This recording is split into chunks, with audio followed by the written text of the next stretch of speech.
ಊಟ ಮಾಡಿಸುವುದರೊಳಗಿಂದ ಆನಂದ ಊಟ ಮಾಡುವುದರೊಳಗೆ ಚಲೋ ಊಟ ಮಾಡೋಂಗ ಚಲೋ ಊಟ ನೀಡಕ್ಕೆ ಚಲೋ ಊಟ ಮಾಡೋಂಗ ಚಲೋ ಊಟ ನೀಡಕ್ಕೆ ಅಡಿಗೆ ಮಾಡೋದು ಹೇಳಿದ್ರೆ ಯಾವಾಗ ಭಾಳ ಚಂದ ಆಗ್ತದೆ. ಅಡಿಗೆ ಚಲೋ ಮಾಡ್ಬೇಕು.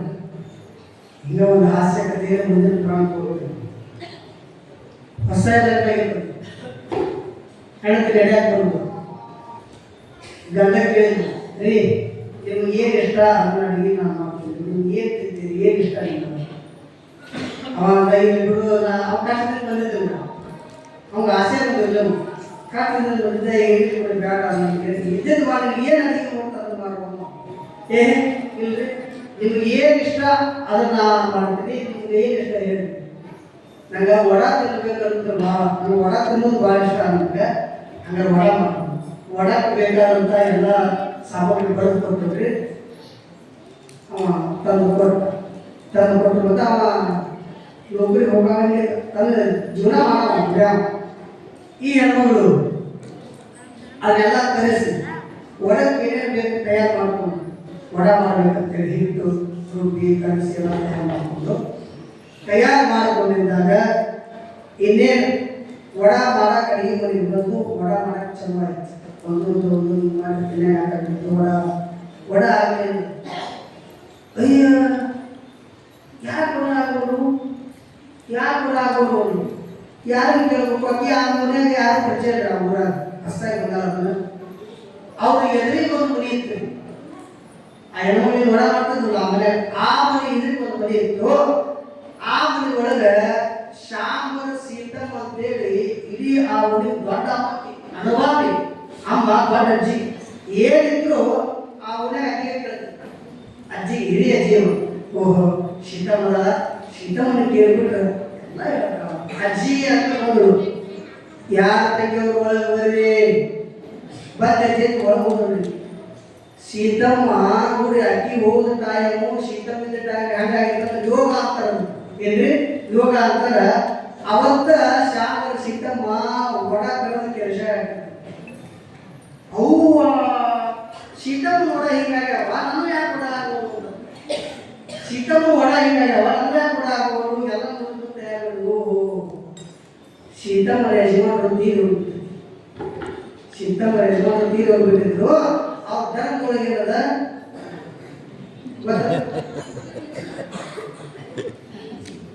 ತಲೆ ಬೋಡಿಸಿದ್ರು ಸೀತಮ್ಮ.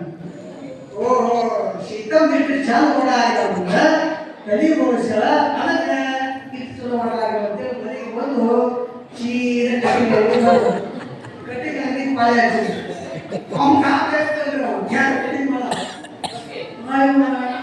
ಈ ಕಟ್ಟಿಗೆ ಅಂಗಡಿಗೆ ಹೆಣಮಗಳು ಬಂದವಲ್ಲ ಏನು ಅಂತ ಹೇಳಿ ಅವಾಗ ಹೆಸರಿಗೆ ಕೊಟ್ಟು ಸಾಲ ನಿಂತ್ಕೊಂಡು ಗಣಪತಿ ಕಟ್ಟಿಗೆ ಮಾಡಿಸೋರು.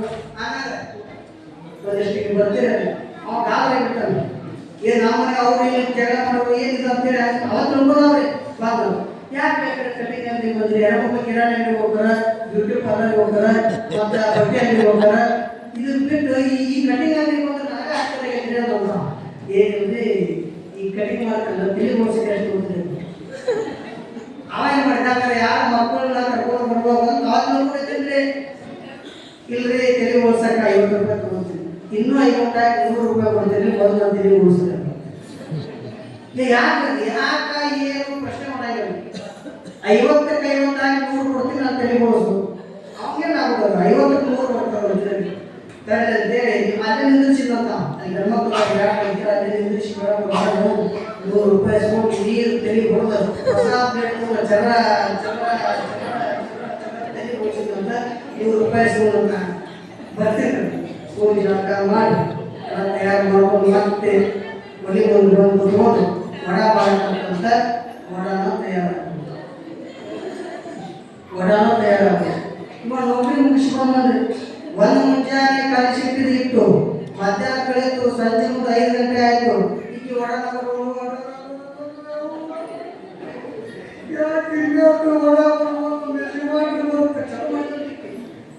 ಕೂಡಲೇ ಅವ ಬಂದ್ರಿ ನೌಕರಿ ಮುಗಿಸ್ಕೊಂಬಂದ. ಅವ ಅಂದ ಶಾಂಬರ ಸೀತಮ್ಮ ಯಾಕೆ ನಮ್ಮ ಮನೆಗೆ ಬಂದಾಳ, ಶಾಂಬರ ಸೀತಮ್ಮ ಯಾಕೆ ನಮ್ಮ ಮನೆಗೆ ಬಂದಾಳ, ಯಾಕೆ ಸೀತಮ್ಮ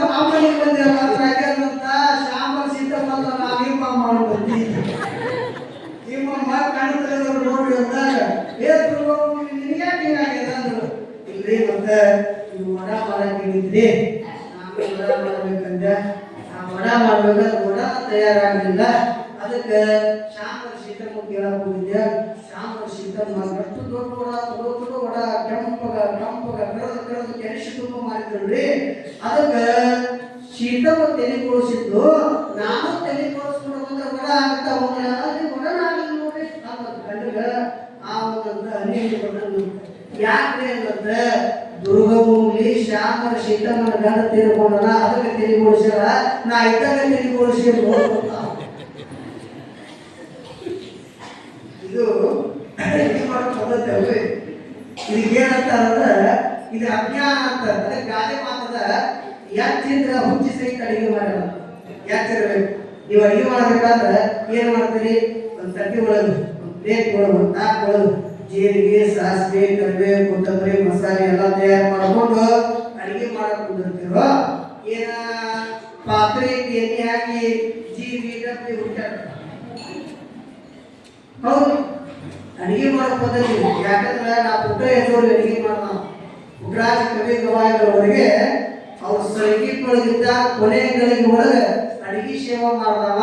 ಇವತ್ತು ರೋಣದ ಶೇಖರೆ ಶಾಸ್ತ್ರಿಗಳವರು ಈ ಜಗತ್ತಿನ ನಾಡಿನ ದೊಡ್ಡ ಪುರಾಣಿಕರಂತ ಹೆಸರು ಪಡೆದಾರ ಪುಟ್ಟರಾಜ ಕವಿ ಗವಾಯಿಗಳವರ ಆಶೀರ್ವಾದ. ಅವ್ರ ಆಶೀರ್ವಾದ ಇಲ್ಲಾಂದ್ರೆ ನಾವೇ ಇರ್ತಿದ್ವು, ನಾವು ಮಾಡಿದ್ವಿ. ಅದಕ್ಕೆ ಗುರು ಆಶೀರ್ವಾದ ದೊಡ್ಡದಾಗುತ್ತೆ.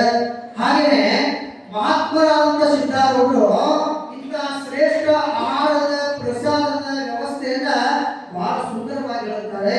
ಆ 11 ಜನಗಳು ಹೇಳ್ತಾರೆ. 3 ತರ: ಒಂದು ಸಾತ್ವಿಕ ಆಹಾರ, ಒಂದು ರಾಜಸ ಆಹಾರ, ಒಂದು ತಾಮಸ ಆಹಾರ. ಈ 3ರಿಂದ ಏನಾಗುತ್ತಂದ್ರೆ ನಾವು ಮಾಡಿದ ಅಡಿಗೆ ಪ್ರಸಾದವನ್ನ ಸಿದ್ಧಾರೂಢರು ಹೇಳ್ತಾರೆ, ನೋಡಪ್ಪ ನಾವು ಏನು ಸಾತ್ವಿಕ ಆಹಾರ ತಗೋಬೇಕು. ಸಾತ್ವಿಕ ಆಹಾರ ಸಸ್ಯಾಹಾರ, ತಾಮಸ ಬೇರೆ. ಸಸ್ಯಾಹಾರವನ್ನ ಸ್ವೀಕಾರ ಮಾಡಬೇಕು. ಆ ಆಹಾರವನ್ನ ಊಟ ಮಾಡೋದಕ್ಕಿಂತ ಮೊದಲು ದೇವರಿಗೆ ಎಡಿ ಮಾಡ್ಬೇಕಂತ. ದೇವರಿಗೆ ನೈವೇದ್ಯ ಮಾಡಬೇಕು. ಅದಕ್ಕೆ ಅಡಿಗೆ ಒಳಗೆ 3 ತರ: ಶುದ್ಧ ಪ್ರಸಾದ, ಸಿದ್ಧ ಪ್ರಸಾದ ಮತ್ತು ಪ್ರಸಿದ್ಧವಾದಂಥ ಪ್ರಸಾದ. ಶುದ್ಧ ಪ್ರಸಾದ ಅಂದ್ರೆ ನೀವು ತಾಯಿ ಮನೆಗೆ ಅಡಿಗೆ ಮಾಡ್ತಾರಲ್ಲ, ನೀವು ಹೆಂಗೆ ಮಾಡಬೇಕಂದ್ರೆ ಸ್ನಾನ ಮಾಡಿ ನೀರು ಪೂಜೆ ಮಾಡ್ಕೊಂಡು ಅಡಿಗೆ ಮಾಡ್ಕೊಂಡು, ಅದು ಶುದ್ಧ ಪ್ರಸಾದ. ಎರಡನೇದು ಸಿದ್ಧ ಪ್ರಸಾದ ಅಂದ್ರೆ ನೀವು ಅಡಿಗೆ ತಯಾರು ಮಾಡಿರ್ತೀರಿ, ಎಲ್ಲ ಸಿದ್ಧಿ ಆಗಿರ್ತದೆ, ಸಿದ್ಧ ಆಗಿರ್ತದೆ. ಅಡಿಗೆ ತಯಾರು ಮಾಡಿದ ಅದಕ್ಕೆ ಅವಾಗಿನ ಕಾಲಕ್ಕೆ, ಹಿಂದಿನ ಕಾಲಕ್ಕೆ ಮನೆಯನ್ನ ಪೂಜೆ ತಗೊಂಡು ಎಣ್ಣೆ ಓಡಿಸಿ ಅದಕ್ಕೆ ಪಟ್ಟ ಹೊಡಿತೀವಿ ಬೂದಿ ತಗೊಂಡು. ಈ ಬೂದಿನ ಮನೆ ಗ್ಯಾಸ್ ಏನು ಅದನ್ನ ಪೂಜೆ ಮಾಡಬೇಕಂತ. ಆ ಪೂಜೆ ಮಾಡಿದ ಬಳಿಕ ಅದು ಪ್ರಸಿದ್ಧವಾದ ಪ್ರಸಾದ ಆಗುತ್ತೆ. ಪ್ರಸಿದ್ಧವಾದ ಪ್ರಸಾದ ಬ್ರಹ್ಮ ಪ್ರಸಾದ, ಬಾಣ ಪ್ರಸಾದ, ಬ್ರಹ್ಮಾಂಡ ಪ್ರಸಾದ ಅಂತ ಹೇಳ್ತಾರೆ. ಬ್ರಹ್ಮ ಪ್ರಸಾದ, ಬಾಣ ಪ್ರಸಾದ, ಬ್ರಹ್ಮಾಂಡ ಪ್ರಸಾದ, ಈ 3 ತರಹದ ಹತ್ತ ಪ್ರಸಾದವನ್ನ ಈ ವಿಧದಲ್ಲಿ ಹೇಳ್ತಾರೆ ಅವರು. ಸಾತ್ವಿಕ, ರಾಜಸ, ತಾಮಸ 3 ಗುಣ ಇರ್ತಾವ. ಈ ಸಾತ್ವಿಕ ಆಹಾರ, ಆ ಎಡೆಯನ್ನು ಮಾಡಿ ನಾವು ಊಟ ಮಾಡಿದ್ದು ಸಾತ್ವಿಕ ಆಹಾರ ಏನು ಮಾಡುತ್ತಂದ್ರೆ ನಮ್ಮ ಶರೀರದ ಕರ್ಣಗಳನ್ನು ಶುದ್ಧಿ ಮಾಡುತ್ತೆ. ಕರ್ಣಗಳನ್ನು ಶುದ್ಧಿ ಮಾಡುತ್ತೆ ಅಂದ್ರೆ ನಮ್ಮ ಸಾತ್ವಿಕ ಗುಣಗಳನ್ನು ಉಂಟು ಮಾಡುತ್ತೆ. ಎರಡನೇದು, ಆ ಉನ್ನತ ಆಹಾರದಲ್ಲಿ ಸಾತ್ವಿಕ ಪ್ರಸಾದ ಏನು ಮಾಡುತ್ತದೆ? ಕರ್ಣಗಳನ್ನು ಶುದ್ಧಿ ಮಾಡುತ್ತೆ. ರಾಜಸ ಪ್ರಸಾದ ಶರೀರದಲ್ಲಿ ಸಪ್ತ ಧಾತುಗಳನ್ನ ಸೃಷ್ಟಿ ಮಾಡುತ್ತೆ. ರಾಜಸ ಪ್ರಸಾದ. ತಾಮಸ ಪ್ರಸಾದ ಬಹಿರ್ದಶೆಯ ರೂಪವಾಗಿರುವಂತ ದೇಹದಿಂದ ಹೊರಹೋಗುವ ಹೊರರೂಪವಾಗುತ್ತದೆ. ಹಾಗಾಗಿ ಸಿದ್ಧಾರೂಢರು ಬೈರಾಗಿಗಳಿಗೆ 3 ತರಹದ ಪ್ರಸಾದದ ವ್ಯವಸ್ಥೆಯನ್ನು ಹೇಳಿದಾಗ ಬಹಳಷ್ಟು ಆನಂದ ಖುಷಿಯನ್ನು ಪಡುತ್ತಾರೆ. ಅಂತ ಸಿದ್ಧಾರೂಢರು ನಂತರ ಅಲ್ಲಿಂದ ನೇರವಾಗಿ ಎಲ್ಲಿ ಬರ್ತಾ ಇದ್ದಾರೆ ಅಂದ್ರೆ ಭದ್ರಾಚಲಕ್ಕೆ ಬರ್ತಾರೆ. ಆ ಭದ್ರಾಚಲದಲ್ಲಿ ಯಾವ ರಾಮದಾಸ್, ಛತ್ರಪತಿ ಶಿವಾಜಿ ಮಹಾರಾಜರ ಗುರುಗಳು ರಾಮದಾಸರು ಆ ಭದ್ರಾಚಲದ ನದಿ ದಂಡೆಯಲ್ಲಿ ಏನ್ ಮಾಡ್ತಾರೆ ಅಂದ್ರೆ ಅನಂತ ದೇವಾಲಯಗಳನ್ನು ಸೃಷ್ಟಿ ಮಾಡುತ್ತಾರೆ. ಆ ದೇವಾಲಯಗಳನ್ನು ನೋಡ್ತಾರೆ. ದೇವಾಲಯಗಳನ್ನು ನೋಡಿ ಆನಂದ ಕೊಟ್ಟು ಅಲ್ಲಿಂದ ನೇರವಾಗಿ ಸಿದ್ಧಾರೂಢರು ಅಲ್ಲಿ ನೇರ ಬರ್ತಿರಬೇಕಾದ ಒಂದು ದೇವಸ್ಥಾನ ಏನ್ರಿ ಆ ಭದ್ರಾಚಲದ ಒಂದು ದೇವಾಲಯಕ್ಕೆ ಬಂದಾಗ ಆ ದೇವಾಲಯ ದೇವರ ದರ್ಶನಕ್ಕಾಗಿ ಒಬ್ಬ ಹೆಣ್ಮಗಳು ಬಂದಿರ್ತಾಳೆ, ಒಬ್ಬ ಭಕ್ತಿ ದೇವರ ದರ್ಶನ ಮಾಡಿಕೊಂಡು ಸಿದ್ಧಾರೂಢರಿಗೆ ನಮಸ್ಕಾರ ಮಾಡಿ ಕೇಳ್ತಾಳ, ಅಪ್ಪ ತಾವು ಪುಣ್ಯಾತ್ಮರಂತ ಕಾಣ್ತದ, ಮಹಾತ್ಮರಂತ ಕಾಣ್ತದ, ನನಗೆ ಒಂದಿಷ್ಟು ಜ್ಞಾನದ ಬೋಧನೆಯನ್ನು ಹೆಣ್ಣಿನ ಧರ್ಮದ ವಿಚಾರವನ್ನು ತಿಳಿಸಿ ಈ ಜೀವವನ್ನ ಶ್ರೇಷ್ಠತೆಯ ಮೋಕ್ಷದ ಆಟವನ್ನು ತಿಳಿಯುವ ಹಾಗೆ ನನಗೆ ಜ್ಞಾನ ಬೋಧನೆ ಮಾಡಿ ಬುದ್ಧಿ ಅಂತ ಕೇಳಿದಾಗ ಸಿದ್ಧಾರೂಢರು ಆ ಹೆಣ್ಣುಗಳು ಹೇಳ್ತಾರಂತ, ಕುತೂಹಲವ ಕುಂದಿಸಿ ನೋಡುತ್ತಾಯಿ ಹೆಣ್ಣಿನ ಧರ್ಮ ಬಹಳ ಶ್ರೇಷ್ಠ. ಅದಕ್ಕೆ ಹೆಣ್ಣು ರಕ್ಕಸಿ ಅಲ್ಲ, ಹೆಣ್ಣು ಹೆಣ್ಣಲ್ಲ, ಹೆಣ್ಣು ರಕ್ಕಸಿ ಅಲ್ಲ, ಹೆಣ್ಣು ಸಾಕ್ಷಾತ್ ಕಪಿಲ ಸಿದ್ಧ ಮಲ್ಲಿಕಾರ್ಜುನ ಅನ್ನುವಂಥ ಮಾತನ್ನ ಸ್ವರ್ಣಲಿಂಗ ಸಿದ್ದರಾಮ ಹೇಳುತ್ತಾರೆ. ಹೆಣ್ಣು ಮಾಯ ಎಂಬರು ಅದು ಹೆಣ್ಣು ಮಾಯ ಅಲ್ಲ, ಮಣ್ಣು ಮಾಯ ಅಲ್ಲ, ಕಣ್ಣು ಮಾಯ ಅಲ್ಲ, ಮನದ ಮುಂದಿನ ಆಸೆ ಮಾಯ ಕಾಮ ಗುಹೇಶ್ವರ ಅಂತ ಅನ್ನಮಕ್ಕಳು ಕರೀತಾರ. ಹೆಣ್ಣು ಅದು ಅಬಲೆ ಅಲ್ಲ, ಹೆಣ್ಣು ಶ್ರೇಷ್ಠವಾದ ಸಬಲೆ ಅನ್ನುವಂಥ ಮಾತನ್ನ ಶರಣರು ಹೆಣ್ಣಿಗೆ ಪರಮಾತ್ಮನ ಪಾರ್ವತಿಯ ರೂಪವನ್ನು ಕೊಟ್ಟವರು ನಮ್ಮ ಇತಿಹಾಸವನ್ನು. ಇಂಥ ಹೆಣ್ಣಿನ ಧರ್ಮದ ಕೀರ್ತಿಯನ್ನು ಹೇಳ್ತಾರೆ. ನೋಡುವ ಹೆಣ್ಣಿಗೆ ಪತಿವ್ರತ ಶಿರೋಮಣಿ ಅನ್ನುವಂಥ ಹೆಸರದ, ಏನ್ರಿ ಪತಿವ್ರತ ಶಿರೋಮಣಿ ಅನ್ನುವಂಥ ಹೆಸರದ ನಿಜವಾದ ಸೌಮಂಗಲ್ಯ ಉಳ್ಳಂತಹ ಸೌಭಾಗ್ಯವತಿಯಾದ ಮುತ್ತೈದೆ ತಾಯಿ, ನಿಜವಾದ ಗರತಿ ರೂಪದ ಮಹಾತಾಯಿ ಪತಿಯೇ ಪರಮೇಶ್ವರನೆಂದು ಪಾದ ಪೂಜೆಯನ್ನು ಮಾಡಬೇಕು. ಈ ಧರ್ಮದಿಂದ ಯಾವ ಹೆಣ್ಣು ನಡೀತಾಳೋ ಕೈಲಾಸದೊಳಗ ಆ ತಾಯಿ ಯಾವಾಗಲೂ ಕೂಡ ಮೋಕ್ಷದ ಅನ್ನುವಂಥ ಮಾತನ್ನ ಅದಕ್ಕೆ ಸೋಮವಾರ ದಿವಸ ಪ್ರತಿವ್ರತ ಪದ್ಧತಿಯಂತೆ ಸೋಮವಾರ ಯಾಕೆ ಹೇಳಿದ್ರು ಅಂದ್ರೆ ಶಿವನ ವಾರ. ಸೋಮವಾರ ಶಿವನ ವಾರ, ಸೋಮವಾರ ಬಸವನ ವಾರ, ಸೋಮವಾರ ನಂದಿ ಋಷಭೇಂದ್ರನ ವಾರ, ಸೋಮವಾರ ಬಸವರಾಜೇಂದ್ರನ ವಾರ, ಸೋಮವಾರ ಸಾಕ್ಷಾತ್ ಪ್ರಪೂರ ಬಸವೇಶ್ವರನ ವಾರ ಅಂತಕ್ಕಂಥದ್ದನ್ನ ಇಂಥ ವಾರದಲ್ಲಿ ನೀನು ನಿತ್ಯದಲ್ಲಿ ನಿನ್ನ ಪತಿಯ ಪಾದ ಪೂಜೆಯನ್ನ ಮಾಡಿ ಆತನ ಪಾದಕ್ಕೆ ಏರಿಸಿದ ಮಂಗಲದ ಆ ಹೂಪುಷ್ಪವನ್ನ ಅದು ಏನೇ ಇರಲಿ ತಾಯಿ, ಅದನ್ನ ನಿನ್ನ ಮುಡಿಗೆ ಮುಟ್ಟುಕೊಳ್ಬೇಕು ಅಂದಾಗ ನಿನ್ನ ಮಾಂಗಲ್ಯ, ನಿನ್ನ ಶ್ರೇಷ್ಠ ಸೌಭಾಗ್ಯ ಮುತ್ತೈದೆತನ ನೂರಾರು ವರ್ಷಗಳ ಕಾಲ ಆನಂದವಾಗಿ, ನೂರಾರು ಕಾಲ ಆನಂದವಾಗಿ ಗಟ್ಟಿಯಾಗಿ ಭದ್ರವಾಗಿ ಉಳಿತದ ಅನ್ನುವಂಥ ಮಾತನ್ನ ಸಿದ್ಧಾರೂಢರು ಆ ಮಹತ್ವವನ್ನು ತಿಳಿಸ್ತಾರೆ. ಅದಕ್ಕೆ ಉದಾಹರಣೆ ಕೊಡ್ತಾರೆ. ಗಾಂಧಾರಿ, ಕುಂತಿ ಮತ್ತು ಶ್ರೇಷ್ಠವಾಗಿರುವಂತ ಆ ಸತಿ ಸಹಧರ್ಮಿಯರ ಉದಾಹರಣೆಯನ್ನು ಕೊಡ್ತಾರೆ. ಇವು ಒಂದ ಮಾತುಗಳು ಹೇಳುವುದಾದ್ರೆ ಧೃತರಾಷ್ಟ್ರನ ಹೆಂಡತಿ ಗಾಂಧಾರಿ, ಧೃತರಾಷ್ಟ್ರನ ಹೆಂಡತಿ ಗಾಂಧಾರಿ. ಧೃತರಾಷ್ಟ್ರ ಹುಟ್ಟು ಕೂಡ ಅಂಧ, ಕಣ್ಣ ಕಾಣ್ತಿರಲಿಲ್ಲ. ಆತನ ಕೈ ಹಿಡಿದು ಬಂದಂತ ಸತಿಯಾಗಿರುವ ಗಾಂಧಾರಿ, ನನ್ನ ಯಜಮಾನರು, ನನ್ನ ಪತಿದೇವರು ನೋಡದೆ ಕಾಣದೆ ಇರುವಂತ ಸೃಷ್ಟಿ ಸೊಬಗಿನ ಸೌಂದರ್ಯದ ಈ ಜಗತ್ತನ್ನ ನಾನು ನೋಡಬಾರದು ಅಂತ, ಗಂಡ ನೋಡದೆ ಇರುವಂತ ಜಗತ್ತನ್ನ ನಾನು ನೋಡಬಾರದು ಅಂತ ಗಾಂಧಾರಿ ಜೀವನ ಪರ್ಯಂತರವಾಗಿ ಕಣ್ಣಿಗೆ ಕಪ್ಪು ಬಟ್ಟೆಯನ್ನ ಕಟ್ಟಿಕೊಂಡು ಜೀವನ ಮಾಡಿದವರು ಇತಿಹಾಸದ ಚರಿತ್ರೆಗಳನ್ನು ಹಂಗ ಪತಿಯೇ ಪರಮೇಶ್ವರ ಅಂತ ತಿಳ್ಕೋಬೇಕು. ಆಗಿನ ಕಾಲ ಆಗಿತ್ತು, ಈಗಿನ ಕಾಲ ಆಗಿತ್ತು. ಈಗಿನ ಕಾಲ ಆಗಿಲ್ಲ. ಒಂದು ಹಂಗ ಮಾತು ಹೇಳ್ತೇನೆ, ಯಾವ ಪುರಾಣ ಕೇಳಿ ಯಾಕೊಬ್ಬರು ಹೆಣ್ಣು ಏನ್ರಿ ಇಲ್ಲ, ಯಾರೋ ಹೆಣ್ಮಗಳು ಪತಿಯ ಪರಮೇಶ್ವರ, ಪತಿಯ ಪರದೈವ, ಅದನ್ನ ದಸರಾ ಸಮಯದೊಳಗೆ ಪೂಜಾ ಮಾಡೋದಂತ ಈ ಮನೆಗೆ ಬಂದಿರ್ತಾರೆ ನೋಡಿ. ಬೆಳಗ್ಗೆ 4ಕ್ಕೆ ಹೇಳ್ತೀರ, ಅಲಾರಾಮ್ ಇಟ್ಕೊಂಡಿರ್ತೀರಿ, ಏನ್ರಿ ಅಲಾರಾಮ್ ವ್ಯವಸ್ಥೆ. ಅಲಾರಾಮ್ ಯಾವಾಗ ಬರಕತ್ತ ಅದನ್ನು ಬಡಿಸ್ಕೊಂತ ಮಲಗಿಸ್ತೀರಿ, ಅದನ್ನು ಬಡ್ದು ಅದನ್ನು ಮಲಗಿಸ್ತೀರಿ. ಹೌದು, 4 ಗಂಟೆಗೆ ಹೇಳ್ತೀರಿ, ಮಾತಾಡಂಗಿಲ್ಲ. ಒಂದು ದೊಡ್ಡ ತಟ್ಟಿ ಒಳಗೆ ಪರಾದ ಒಳಗೆ ಹೂ ಹೂವು, ಹಣ್ಣು, ಕಾಯಿ, ಕರ್ಪೂರ, ಉದುಗಡ್ಡಿ, ವಿಭೂತಿ, ಗಂಧ, ಕುಂಕುಮ, ಅಕ್ಷತೆ ಎಲ್ಲ ಇಟ್ಕೊಂಡು ತುಂಬಿಚರಿಗೆ ಇಟ್ಕೊಂಡು ಬನ್ನಿಗೆ ಬಂದಿರ್ತಾರೆ. ಮಾತಾಡಂಗಿಲ್ಲ. ಬಹಳಷ್ಟು ಜನ ಬನ್ನಿಗಿಡ ಬಂದಿರ್ತಾರೆ. ಕೆಲವು ಮಂದಿ ಅದನ್ನು ಸುತ್ತಿ ತಲೆ ತಿರುಗಿ ಅಲ್ಲೇ ಬಿದ್ದಾರೆ. ಇವರು ಯಜಮಾನ ಕರ್ಕೊಂಡು ಹೋಗ್ತಾರೆ. ಅಂತ ಪರಿಸ್ಥಿತಿ ಆಗ್ಯಾವ. ಮುಂದೆ ಪರಿಣಾಮ ಏನಾಯ್ತು ಅಂತೇಳಿ ಆ ಹೆಣ್ಮಗಳು ಕೈ ಸುತ್ತಿ ಬಂದು ಇವರು ಯಜಮಾನ ಮನ್ಯಾಗ ಆರಾಮಾಗಿ ನಾವು ಮಲ್ಕೊಂಡಾಗ ಯಜಮಾನ ಮಲ್ಕೊಂಡು ವ್ಯವಸ್ಥೆ ಅಂತೇಳಿ ಅವು ಹೊತ್ಕೊಂಡಿದ್ದ ಜನ ಸ್ವಲ್ಪ ನಿಲ್ಲಿಸಿ ಪಾದ ನಮಸ್ಕಾರ ಮಾಡಿ. ಎಷ್ಟು ದಿವಸ ಇದು? 9 ದಿವಸ. 9 ದಿವಸ ಆಯ್ತು. ದಸರಾ ಬಂದ್ರಿ. ದಸರಾ ಕೊನೆ ಪೂಜೆ ಮಾಡಿ ಬಂದು ಕೊನೆ ಪೂಜೆ ಮಾಡಿ ಬಂದ ಬಳಿಕ ಮತ್ತೆ ಅವ ಮಲಗಿದ್ದ. ಮತ್ತೆ ಪಾದ ನಮಸ್ಕಾರ ಮಾಡಿದ್ದು. 10 ದಿವಸ ಪಾದ ನಮಸ್ಕಾರ ಮಾಡ್ಯಾನ್ರಿ. 11ನೇ ದಿವಸ ಅಂತ ಏನಿದೆ ಅಂದ್ರೆ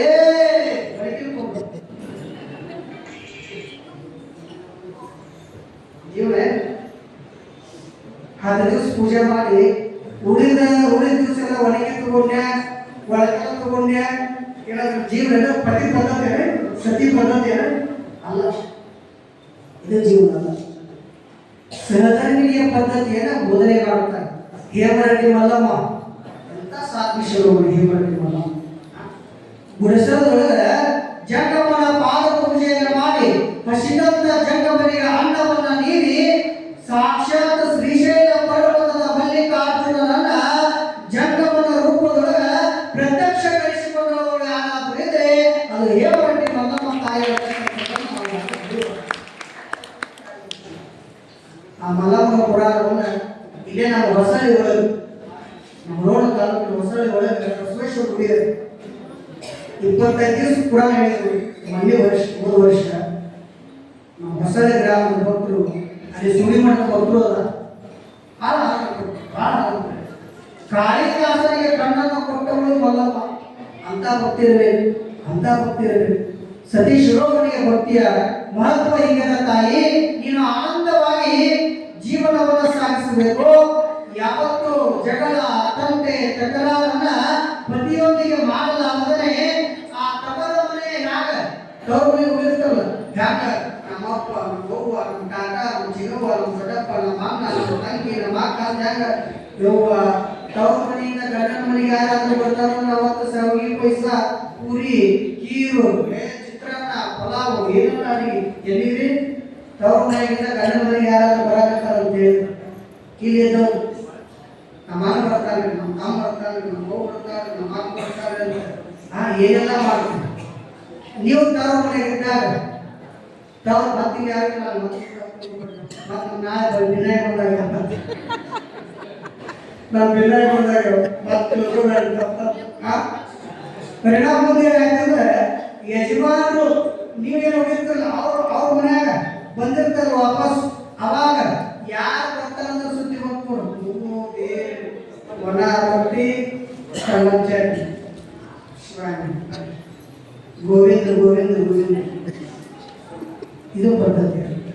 ಸಿದ್ಧಾರೂಢರು ಹಸಿದವರಿಗೆ ಅನ್ನ ಮಾಡಿ ಜ್ಞಾನಿಗಳ ಮಾತನ್ನ ಕೇಳಿ ಶರೀರವನ್ನು ಶುದ್ಧಿಯಾಗಿಟ್ಕೊಳ್ಳಿ ಅನ್ನುವಂಥ ಜ್ಞಾನದ ಮಾತುಗಳನ್ನು ಸಹಧರ್ಮಿಯಾಗಿರುವಂಥ ಆ ತಾಯಿಗೆ ಬೋಧನೆಯನ್ನು ಮಾಡುತ್ತಾರೆ. ಅಲ್ಲಿಂದ ಮುಂದುವರೆದು ವಿಜಯವಾಡಿಗೆ ಬರ್ತಾರೆ. ವಿಜಯವಾಡಿಗಳಿಂದ ಗೋದಾವರಿ ನದಿ ತೀರಕ್ಕೆ ಬಂದು ಕೃಷ್ಣಾ ನದಿಯ ದಂಡೆಯ ಮೇಲೆ ಸಿದ್ಧಾರೂಢರು ಮುಹೂರ್ತ ಮಾಡಿದಾಗ ಕುತ್ಕೊಂಡಾಗ ಅಲ್ಲಿ ಹಾಲುಮರದ ಸಮೂಹ, ಕುರುಬರ ಸಮೂಹ ಅಲ್ಲಿ ನೇರವಾಗಿ ಸಿದ್ಧಾರೂಢರ ಬಳಿ ಬರುತ್ತೆ. ಅವರ ಅಡವಿಗಳಿಗೆ 4 ಜನ ಅವರೊಂದು ಸಮೂಹ ಬಂದು ಸಿದ್ಧಾರೂಢರೊಂದಿಗೆ ಅನುಭವದ ಮಾತುಗಳನ್ನು ಹಂಚಿಕೊಳ್ಳುತ್ತಾರೆ. ಅವರಿಗೆ ಕೇಳುತ್ತಾರೆ. ಅವರ ಜ್ಞಾನವನ್ನು ಇವರು ಹೇಳುತ್ತಾರೆ. ನಂತರ ಸಿದ್ಧಾರೂಢರು ಅವರಲ್ಲಿ ಏನೂ ಕೂಡ ಆಹಾರಗಳನ್ನು ಊಟ ಮಾಡಲ್ಲ. ಆ ಸಮಯದೊಳಗೆ ಸಿದ್ಧಾರೂಢರ ಪರಿಸ್ಥಿತಿ ಅಂತ ಬಂದಿತ್ತು ಅಂದ್ರೆ ನೀವು ಮತ್ತೆ ಅನ್ಯತಾ ಭಾವಿಸಬಾರದು. ತಿಳಿಯಾಗಿರುವಂಥ ಹೊಳೆಯ ದಂಡೆಯ ಮೇಲಿರುವ ಆ ಅಡವಿಯ ಹೊಳೆಯ ದಂಡೆಯ ಮೇಲಿರುವ ತಿಳಿಯಾದಂತಹ ಆ ಮಣ್ಣನ್ನು ಸ್ವೀಕಾರ ಮಾಡ್ತಾರೆ. ಅದು ಆಹಾರ ರೂಪವಾಗಿತ್ತು. ಅತನಿಯಂತವರಿಗೆ ಬಿಲ್ಪತ್ರಿ ಆಹಾರ ರೂಪವಾಗಿತ್ತು. ಸಿದ್ಧಾರೂಢರಿಗೆ ಭೂತಾಯಿಯ ಆ ನೆಲದ ಪುಣ್ಯ ಪಾವನ ಮಣ್ಣೆ ಅನ್ನ ರೂಪವಾಗಿತ್ತು.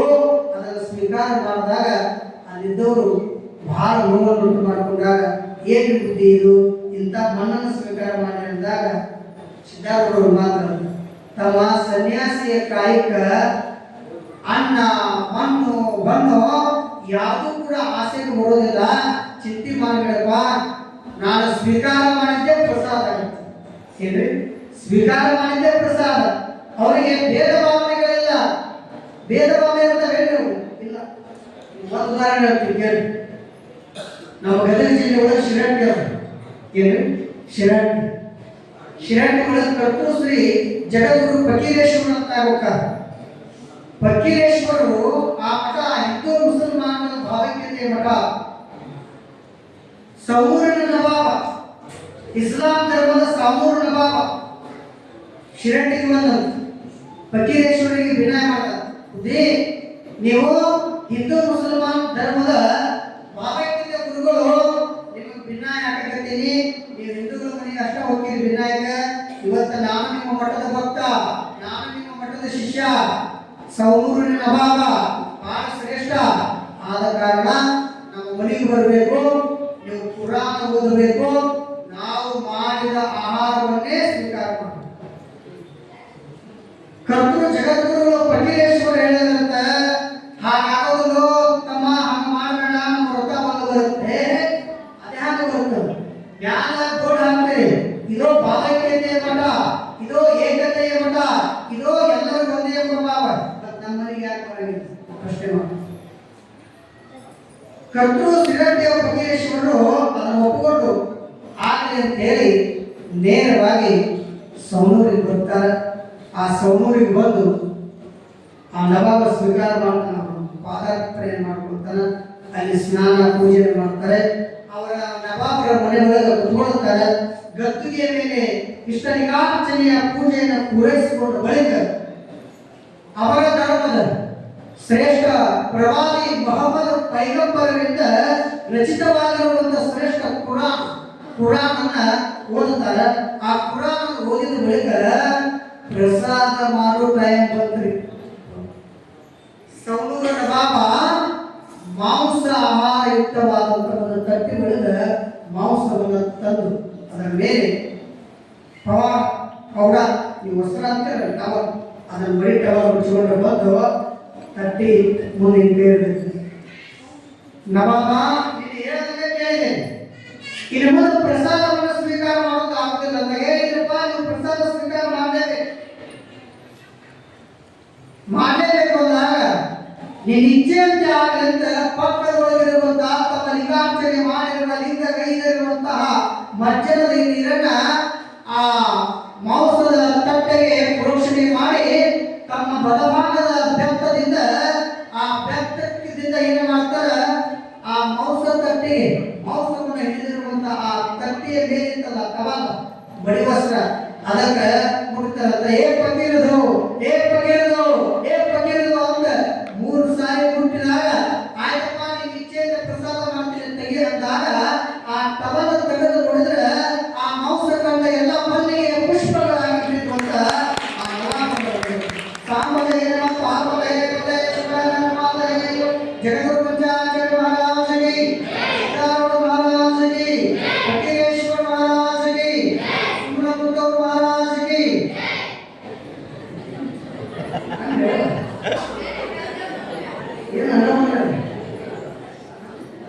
ಹಿಂಗ ಆ ಕರ್ತೃ ಶಿರಟ್ಟಿ ಜಗದ್ಗುರುಗಳ ನೀರಿಗಳ ಆಗ್ತದೆ.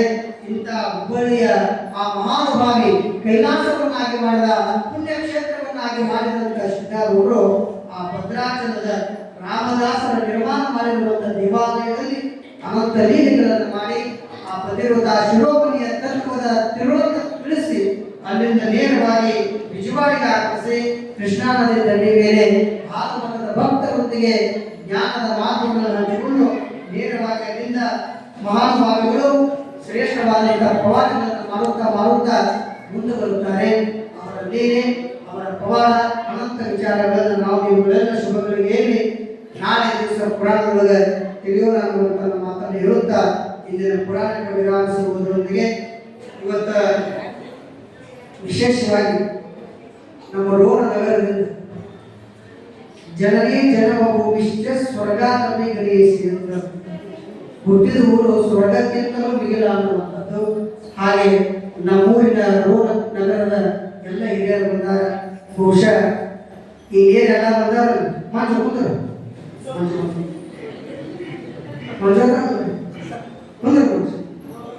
ಮಂಜು ಹಂಗ ನಾನು ಮಂಜುನಾಗಿದ್ದ ಕೆಳಗಿದ್ದೆ ಮಂಜು ನಮ್ಮ ಸೇವಾ ಸಮಾಜದಾಗ ಅಲ್ಲೇನ ಬಂದಾರ ನಮ್ಮ ಹಿರಿಯರು. ಅವರು ನಮ್ಮನ್ನೆಲ್ಲ ಅಂದ್ರೇನು ಅವ್ರ ಮನೆಗೆ ವಿನಾಯಕ ಪ್ರಸಾದ ಕರೆಸಿ ನಮಗೆಲ್ಲ ಒಂದು ಪ್ರಸಾದ ಕೊಟ್ಟು ಇವತ್ತು ನಾವೇನು ಇಲ್ಲಿ ಪುರಾಣ ಹೇಳ್ತೀವಿ ಅಂದ್ರೆ ಇವತ್ತು ನಮ್ಮ ರೋಣ ಭಕ್ತರು ಕೂಡ ಅದಕ್ಕೆ ಕಾರಣ ಆಗ್ತಾರೆ. ಏನು ಅಂದ್ರೆ ಆತ್ಮೀಯರಾಗಿರುವಂತಹ ಶ್ರೀ ಕುಚೇಶ್ ಬ ಜವಳಿ ಇವರು ತೆಂಗಿನಕಾಯಿ ಅಂಗಡಿ, ಅವರು ತಂದೆಯವರ ಹೆಸರು ಬಸಪ್ಪನವರು ಅಂತೇಳಿ ಭಾಳ ಒಳ್ಳೆಯ ಜನಾಂಗ. ಜೊತೆಗೆ ನಮ್ಮ ಕೋತರಮನಕಟ್ಟೆ ಬರುತ್ತದೆ, ಅವಾಗ ಹಳೆ ಬಿಲ್ಡಿಂಗ್ ಹಳೆ ಅಂಗಡಿ, ಅದು ದೊಡ್ಡ ತೆಂಗಿನಕಾಯಿ ಅಂಗಡಿ ಎಷ್ಟಿ ಇತ್ತವರು ಉಚ್ಚೇಶ ಜವಳಿಯವರು. ಅವ್ರು 4 ಮಂದಿ ಅಂತಂದ್ರು, ನಾಗರಾಜ, ಉಚ್ಚೇಶ, ಉಮೇಶ, ಮಾಂತೇಶ್. ಅವ್ರ ತಂದೆ ತಾಯಿಗಳ ಒಳಗೆ ಅವ್ರ ಮನೆ ಒಳಗೆ ನಾವು ಸ್ವತಂತ್ರ ರಾಮದಾಸ್ ಪ್ರಸಾದ ಕಳಿಸಿದ್ರು ಮನೆಗೆ. ಉಚ್ಚೇಶನವ್ರ ತಾಯಿಯವರು ಇದ್ರು, ಅವ್ರ ತಂದೆಯವರು ಭಾಳ ಅವ್ರು ಅಂತಂದ್ರೆ ಶೇಖರ ನಾವು 4 ಜನ ಮಕ್ಕಳಾದ್ರೆ ನೀನು 5ನೇ ಮಗ ಇದ್ದಕ್ಕಪ್ಪ ಈ ಮನೆಗೆ ಅಂತ ಅವ್ರ ತಾಯಿ ಭಾಳ ಪ್ರೀತಿಯಿಂದ ಕೊಡ್ತಿದ್ರು ಮುಚ್ಚೇಶನವರು ತಾಯಿಯವರು. ನಾ ಶ್ರಾಮಕ್ಕೆ ಬೇರ್ಪಟ್ಟ ಸ್ಕೂಲ್ ಹೋಗ್ತಿದ್ದೀನಿ ಕಡೆ ಪಾಟಿ ಕೈಸಲು ತೊಗೊಂಡು ನಮ್ಮ ಜವಳಿ ಶಂಕರ ಮನೆಗೆ ಹೋಗಿ ಅಲ್ಲಿ ವಿನಾಯ ಮುಗಿಸಿ ಊಟ ಮಾಡಿ ಸಾಲಿಗೆ ಹೋಗಿ ವಾಪಸ್ ಹೋಗುವಾಗ ಮತ್ತೆ ಅವ್ರ ಮನೆಗೆ ಬಂದು ನಮ್ಮ ಮನೆಗೆ ಬರ್ತಿದ್ದೆ ಅಂತ ಶ್ರೇಷ್ಠ ನಮ್ಮ ವಿಶೇಷನ ಜವಳಿಯವರು ಬಂದಿದ್ದಾರೆ. ಜೊತೆಗೆ ಮುತ್ತನ್ನ ಕಡಗರು ನಮ್ಮ ಕಡಗದ ಶಂಕರು ಭಾಳ ವಿಶೇಷವಾಗಿರ್ತಕ್ಕಂಥ ಭಕ್ತರು, ಅಪಾರವಾಗಿರ್ತಕ್ಕಂಥ ಭಕ್ತರು ಅಂತ ನಮ್ಮ ಕಡಗದ ಮುತ್ತನವರು ಬಂದರೆ. ನಮ್ಮ ಮುತ್ತನ ಅಚ್ಚನಗೌಡರು ಬಂದರು ನೋಡಿ, ಅವರು ನಮ್ಮ ತಂದೆಯವರು ನಮ್ಮ ದೊಡ್ಡಪ್ಪವರು ಎಲ್ಲರೂ ಭಾಳ ಆನಂದದಿಂದ ನಮ್ಮ ಮುತ್ತನ ನಮ್ಮ ಅಜ್ಜವರು ಒಡನಾಡಿದ್ರು ಅಂತ ನಮ್ಮ ಮುತ್ತನ ಅಚ್ಚನಗೌಡರು ಕೂಡ ಬಂದಿದ್ದಾರೆ. ಅವರಿಗೆ ಅಭಿನಂದನೆಗಳನ್ನು ಸಲ್ಲಿಸಿ, ಜೊತೆಗೆ ನಮ್ಮ ಮುತ್ತನ ಕೊಳ್ಳಿಯವರು, ನಮ್ಮ ಕೊಳ್ಳಿ ಮುತ್ತನ ಎಣ್ಣೆ ಗೋಣಗಳು ಆ ವಿಶೇಷವಾಗಿರ್ತಕ್ಕಂಥ ಆತ್ಮೀಯ ಭಕ್ತರು ಅವರು ಬಂದಾರ. ಜೊತೆಗೆ ನಮ್ಮ ಅಬ್ದುಲ್ ಸಾಬ್ ಹೊಸಮನಿಯವರು ಆ ವಿಶೇಷ ರಾಮಕೃಷ್ಣ ಹೆಗಡೆಯವರು ಬಲವೇಗೊಂಡರು ಆಗಿದ್ದಾರು ಎದ್ದೇಳಿ ನಮ್ಮ ಅಬ್ದುಲ್ ಸಾಬ್ ಹೊಸಮನಿಯವರು ಜೋರ ಚಪ್ಪಾಳೆ. ಆ ವಿಶೇಷ ಭಕ್ತರು. ನಿಮಗೆ ಇನ್ನೊಂದು ಹೇಳೋದಾದ್ರೆ ನಮ್ಮ ಶ್ರೀಮಠದ ಭಕ್ತರ ರೋಗಗಳು ಸಂತೋಷ ಅಂತೇಳಿ ಸಂತೋಷ ಕಳಕಪ್ಪನವರಿದ್ದರು. ಸಂತೋಷ ಕಳಕಪ್ಪನವರು, ನಮ್ಮ ಅಬ್ದುಲ್ ಹೊಸಮನಿ ಅವರು, ನಮ್ಮ ತಂದೆ ಶರಣಯ್ಯವರು, ಇವರು 3 ಜನ ಕ್ಲಾಸ್ಮೇಟ್.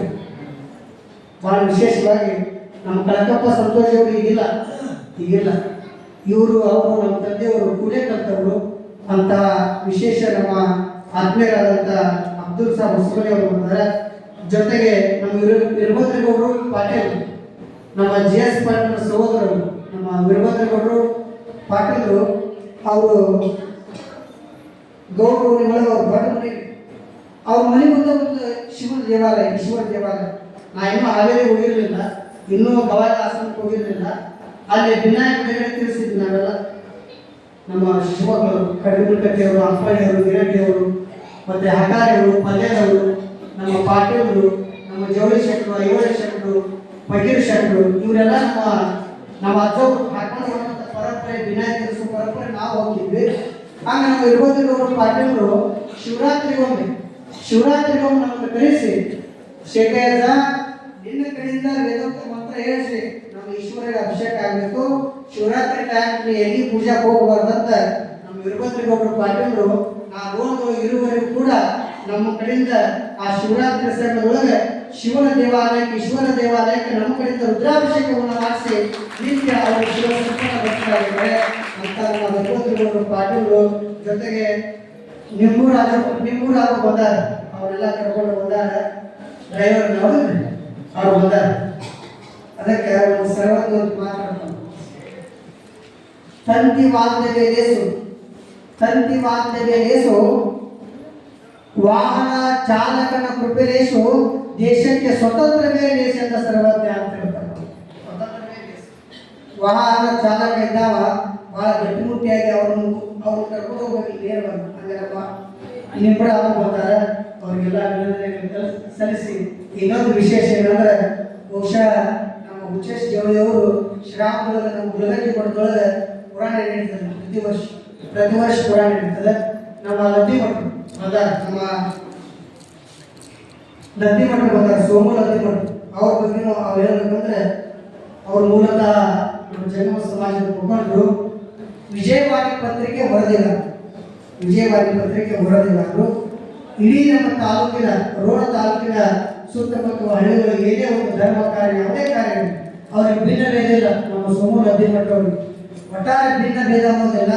ಏನೇ ಒಂದು ಸುದ್ದಿ ಇದ್ರೂ ಸಹಿತ ತಮ್ಮ ಪತ್ರಿಕೆಯ ಮೂಲಕವಾಗಿ ಇಡೀ ಜಗತ್ತಿಗೆ ಮುಟ್ಟಿಸುವಂತ ಕಾರ್ಯವನ್ನು ನಮ್ಮ ಸೋಮು ಲದ್ದಿ ಮಠ ಅವರು ಮಾಡ್ತಾರೆ. ಜೊತೆಗೆ ಧಾರ್ಮಿಕ ಕಾರ್ಯಕ್ರಮವನ್ನು ಕೂಡ ಅವರು ಮಾಡ್ತಾರೆ. ನಮ್ಮ ಸೋಮು ಲದ್ದಿ ಮಠರು ಹಾಗೂ ಹುಚ್ಚೇಶ್ ಜವಳಿಯವರು ಗುಲಗಂಜಿ ಮಠದೊಳಗೆ ಪುರಾಣ ಹೇಳ್ತಾರೆ. ಶ್ರಾವಣದೊಳಗೆ ಅವ್ರ ಮುಖಂಡತ್ವದೊಳಗೆ ಅವರು ಒಂದು ಹಿರಿಯತನದೊಳಗೆ ಹೇಳ್ತಾರೆ. ಹೀಗಾಗಿ ನಮ್ಮ ಸೂಡಿ ಮಠದ ಗೌರವ ಕಾರ್ಯದರ್ಶಿಗಳು ಶರಣಪ್ಪ ಅವರು ಹುಗಾರ ಎಷ್ಟು ವರ್ಷ ಒಬ್ಬ ಮುಖಂಡ ಮನೆ ಈ ಮಠದ ಮಠಮಾನ್ಯಗಳಲ್ಲಿ ಒಂದು ಜವಾಬ್ದಾರಿ ಕೆಲಸ ಮಾಡೋರು ಇದ್ರಂದ್ರೆ ಸ್ವಾಮಿ ನಿಶ್ಚಿತವಾಗಿರ್ತಾರೆ. ಹಾಗೆ ನಮ್ಮ ಗೌರವ ಅಧ್ಯಕ್ಷರು ಶ್ರೀಮಠದ ಶರಣಪ್ಪನವರು ಹುಗಾರ ನೋಡಿ, ಬಹಳ ವಿಶೇಷವಾಗಿ ಅವ್ರ ಲೆಕ್ಕ ಪತ್ರ ಎಷ್ಟು ನಿಷ್ಠೆಯಿಂದ, ಜೊತೆಗೆ ನಮ್ಮ ಪರಮ ಪೂಜ್ಯ ಸೂಡಿ ಅಜ್ಜವರು ಆನಂದದಿಂದ ವಿಶ್ವವಿದ್ಯಾಲಯದೊಳಗೆ ಇವತ್ತು ಅವರು ಪ್ರಬೋಧಕರಾಗಿ 4 ಜನ ವಿದ್ಯಾರ್ಥಿಗಳಿಗೆ ತಮ್ಮ ತತ್ವಜ್ಞಾನವನ್ನು ಬೋಧನೆ ಮಾಡ್ತಾರೆ ನಿಶ್ಚಿತವಾಗಿದ್ರೆ. ಅದಕ್ಕೆ ಶರಣಪ್ಪ ಹುಗಾರ್ ಅವರು ಮೊದಲುಗೊಂಡು ಇಡೀ ನಮ್ಮ ಸೂಡಿ ಗ್ರಾಮದ ಭಕ್ತರು ಬಹಳ ಶ್ರೇಷ್ಠತೆಯನ್ನು ಹಂಗೆ ಜವಾಬ್ದಾರಿಯಿಂದ ಮಾಡ್ತಾರೆ. ನಮ್ಮ ರೋಣ ನಗರದಲ್ಲಿ ಕೂಡ ಬಹಳ ವಿಶೇಷವಾಗಿ ಸೇವೆಯನ್ನು ಮಾಡ್ತಾರೆ. ಅಂತಹ ನಮ್ಮ ರೋಣ ನಗರದಿಂದ ಆಗಮಿಸಿರುವಂತ ನಮ್ಮ ಆತ್ಮೀಯ ಗುರು ಹಿರಿಯರಿಗೆ ಜೋರಾದ ಚಪ್ಪಾಳೆಯೊಂದಿಗೆ ಅಭಿನಂದನೆಗಳನ್ನು ಸಲ್ಲಿಸಿ ಬಹಳ ಆನಂದ ಆಗಿದೆ. ಎಷ್ಟು ಆನಂದ ಆಗಿದೆ ಅಂದ್ರೆ ನಮ್ಮೂರಾಗ ಪುರಾಣ ಹೇಳೋದಂಗಾಗಿರುತ್ತೆ. ಮತ್ತು ಹೌದು, ಇಷ್ಟು ದಿವಸ ನಿಮ್ಮೂರಾಗ ನೀವು ಅಂದಿರಿ, ನನಗೆ ದೇವಿ ಪುರಾಣ ಭಾಳ ಬರ್ತಾವ. ನಮ್ಮ ಶರಣೆ ಹೇಳ್ದೆ ಸೂಡಿ ಮಠದಾಗ ಪುರಾಣ ಹೇಳಿದ್ರೆ ಅಂದ್ರೆ ಅದು ನಮ್ಮ ಭಾಗದ ಮಠ. ನನಗೆ ಯಾವಾಗಲೂ ಆಸೆ ಇತ್ತು ನಮ್ಮ ರೋಣ ತಾಲೂಕಿನೊಳಗೆ ನಮ್ಮ ಸೂಡಿ ಗ್ರಾಮದೊಳಗೆ ಒಮ್ಮೆ ಆದರೂ ನಮ್ಮ ಮಠದೊಳಗೆ ಪುರಾಣ ಹೇಳಬೇಕು ಆಸೆ ಇತ್ತು. ಆ ಆಸೆಯನ್ನು ಡಾಕ್ಟರ್ ಉಮಾಪತಿ ಶಿವಾಚಾರ್ಯ ಮಹಾಸ್ವಾಮಿಗಳು ನೆರವೇರಿಸಿದ್ದಾರೆ. ಇದು ನಮ್ಮೂರದ ರೋಣ ನಮ್ಮೂರದ ಅನ್ನುವಂಥ ಭಾವನೆ ನಮ್ಮದ. ನೀವು ಯಾವ ಅನ್ಯತಾ ಭಾವಿಸಬೇಡಿ. ಇವತ್ತಿನ ದಿವಸ ದಾಸೋಹ ಸೇವೆಯನ್ನು ಮಾಡಿರ್ತಕ್ಕಂಥ ಪುಣ್ಯಾತ್ಮರು ಕಳಕಪ್ಪ ವೀರಪ್ಪ ನರವು ಸಾಗಿನ ಸೂಡಿ ಇವರು ಈ ದಿವಸದ ನಮ್ಮ ಕಲಾಬಲದ ವಿನಾಯ ಸೇವೆಯನ್ನು ನಡೆಸಿಕೊಂಡಿದ್ದಾರೆ. ಅವರಿಗೂ ಕೂಡ ಅಭಿನಂದನೆಗಳನ್ನು ಸಲ್ಲಿಸಿ ಹಾಲಿ ವಸ್ತಿ ಬಳ್ಳಾರಿಗಳಿರ್ತಾರೆ. ಇವತ್ತಿನ ದಿವಸ ಆ ದಾಸೋಹ ಸೇವೆಯನ್ನು ನಡೆಸಿಕೊಂಡಿದ್ದಾರೆ. ಜೊತೆಗೆ ಇಂದಿನ ನಮ್ಮ ವಿನಾಯಕ ಸೇವೆ 3 ಜನ ಕಲಾಬಲದ ವಿನಾಯಕ ಸೇವೆ ಗವಿಸಿದ್ದಪ್ಪ ವೀರಪ್ಪ ಮಾಡು ಸಾಗಿನ ಸೂಡಿ ಇವರು ವಹಿಸಿಕೊಂಡಿದ್ದಾರೆ. ಅವರಿಗೂ ಕೂಡ ಗುರುವಿನ ಆಶೀರ್ವಾದ ಸದಾಕಾಲ ಹಾರೈಸಿ ನಾಳೆ ದಿವಸದ ದಾಸೋಹ ಮತ್ತು ವಿನಾಯಕ ಸೇವೆಯನ್ನು ಸದ್ಭಕ್ತಿವಂತರಾದಂಥ ಶ್ರೀಮಠದ ಒಂದು ಸೇವಾ ಸೇವಕರಾಗಿ ಸೇವೆ ಸಲ್ಲಿಸುತ್ತಿರುವ ಶಿವಪ್ಪ ಶರಣಪ್ಪ ಅಮರಗಟ್ಟಿ, ನಿವೃತ್ತ ಮುಖ್ಯೋಪಾಧ್ಯಾಯರು ಸೂಡಿ ಇವರು ನಾಳೆ ದಿವಸದ ಒಂದು ದಾಸೋಹ ಸೇವೆ ಜೊತೆಗೆ 3 ಜನ ಕಲಾಬಲದ ವಿನಾಯಕ ಸೇವೆಯನ್ನು ವಹಿಸಿಕೊಂಡಿದ್ದಾರೆ. ಇವರಿಗೂ ಕೂಡ ಗುರುವಿನ ಆಶೀರ್ವಾದ ಸದಾಕಾಲ ನೀಡಲಿ ಅಂತ ಹಾರೈಸಿ, ಹಾಗೆಯೇ